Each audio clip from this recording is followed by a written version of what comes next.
2 American cities, 13 hours, 31 innocent people dead, 45 innocent people wounded. This is a country in crisis. This is what American carnage looks like. Georgina Perez is a member of the Texas State Board of Education. She joins us live now from El Paso.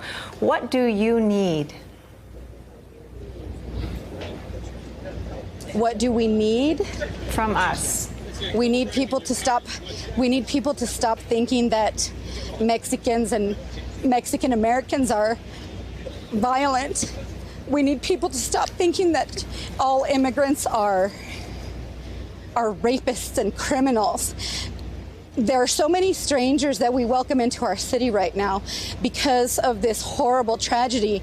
And every single one of them have said how beautiful and how welcoming this community is. And that's just who we are by nature. And so the idea that this is ground zero for violence, or the idea that Mexican Americans are in any kind of way violent or criminals is just absurd. And so the first thing we need is to clean up the false rhetoric surrounding who we are and my community. Georgina, we will do our part, and we will give you time on this show anytime you want to set the record straight. Do you have anything you want to share with us about how your city, I've only seen stories of resilience out of El Paso. Is there anything you want to share with us? We've had so many blood drives and so many back-to-school supply drives and so many gatherings in the community to support one another, to hold each other's hands, to pray together, to mourn together, to serve together. And I don't know how to describe why we're resilient until we don't know how resilient we need to be until the moment presents itself. And I will say I'm so very proud of my city and my colleagues and all of our education leaders and all of our schools and all of our campuses for coming together, holding the community together, holding our students, holding our teachers together, and supporting one another. It's a little bit of beauty inside this horrific tragedy. It's a whole lot of beauty inside this horrific tragedy. Georgina, please, please, please come back. Come back tomorrow and the next day and let us know how you're doing. Thank you for spending some time with us. Eddie. Thank you. We faced 2 moments historically where we could be otherwise. Civil War, Reconstruction, called the Second Founding.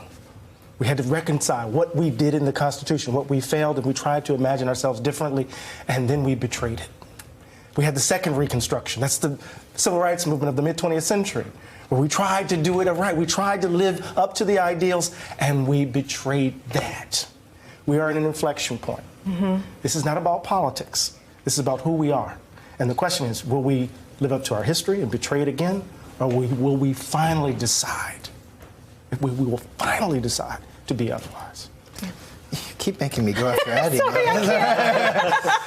All right, I will say I've been thinking a lot about that moment where Trump was in the Panhandle and someone said shoot him, right? And we've replayed that a bunch. I mean, the reason I think about it is because at this juncture, I don't think anyone reasonably predicts that we can change Trump's behavior. He is who he is, for better and oftentimes for worse. And I think the more we go about trying to change his behavior, the more we spin the wheels. But what we can control is our reaction to his behavior. And what I keep going back to with respect to that moment in the Panhandle was this.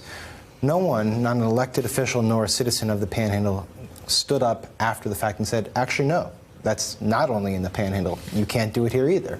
We just never said it, and we never expected it, but we should expect that. We should expect our leaders to say, no, that's not who we are, we're better than that.